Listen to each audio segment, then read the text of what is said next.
नमस्कार मित्रों, आज हम सुनेंगे भागवत महापुराण की अद्भुत कथा जिसे वेदों का सार कहा गया है। ये कथा है भक्ति, ज्ञान और भगवान श्री कृष्ण की लीलाओं की।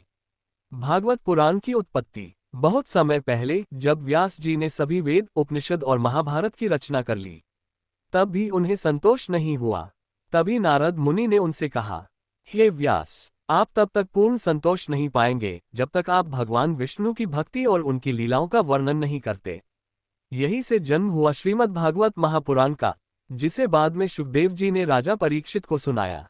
प्रमुख कथाएं। 1. अजामिल की कथा। एक पापी ब्राह्मण अजामिल मृत्यु के समय भयभीत होकर अपने पुत्र को पुकारता है, नारायण, और यही नाम स्मरण उसे यमदूतों से बचा लेता है। ये कथा सिखाती है कि भगवान का नाम जीवन के अंतिम क्षण में भी उद्धार कर सकता है। 2. प्रहलाद और हिरण्यकश्यप। दूसरी कथा है भक्त प्रहलाद की। राजा हिरण्यकश्यप ने अपने पुत्र को हर बार भक्ति से रोकना चाहा। कभी अग्नि में डलवाया, कभी हाथियों के पैरों तले कुचलवाया, लेकिन हर बार भगवान विष्णु ने प्रहलाद की रक्षा की। अंत में नरसिंह अवतार प्रकट हुए और हिरण्यकश्यप का संहार किया। ये कथा बताती है, सच्ची भक्ति में कभी भय नहीं होता। 3. ध्रुव चरित्र। 5 वर्ष का बालक ध्रुव अपनी सौतेली मां के तिरस्कार से आहत होकर वन में चला गया। वह कठोर तपस्या करता है और अंत में भगवान विष्णु प्रकट होकर उसे आशीर्वाद देते हैं। ध्रुव की कथा हमें सिखाती है, संकल्प अडिग हो तो भगवान भी प्रकट हो जाते हैं। 4. वामन अवतार। असुर राजा बलि ने तीनों लोकों पर अधिकार कर लिया। तब भगवान विष्णु ने बौने ब्राह्मण वामन रूप में अवतार लिया। उन्होंने बलि से केवल 3 पग भूमि मांगी, लेकिन 3 पग में ही संपूर्ण ब्रह्मांड नाप लिया। ये कथा बताती है, अहंकार चाहे कितना भी बड़ा क्यों न हो, ईश्वर के सामने टिक नहीं सकता।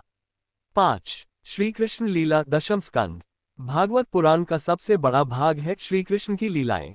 कृष्ण का जन्म कारागृह में हुआ। पूतना वध, कालीय नागमर्दन, गोवर्धन पर्वत उठाना, रासलीला, गोकुल की बाल कथाएं, कंस वध और धर्म की स्थापना। भगवान श्री कृष्ण की प्रत्येक लीला हमें भक्ति, प्रेम और धर्म का मार्ग दिखाती है। उद्धव गीता। अंतिम स्कंध में उद्धव गीता का वर्णन है, जहां भगवान श्री कृष्ण अपने प्रिय भक्त उद्धव को ज्ञान देते हैं। ये गीता हमें सिखाती है कि भक्ति ही मोक्ष का सर्वोत्तम मार्ग है। निष्कर्ष। भागवत पुराण केवल एक ग्रंथ नहीं, बल्कि जीवन जीने की कला है।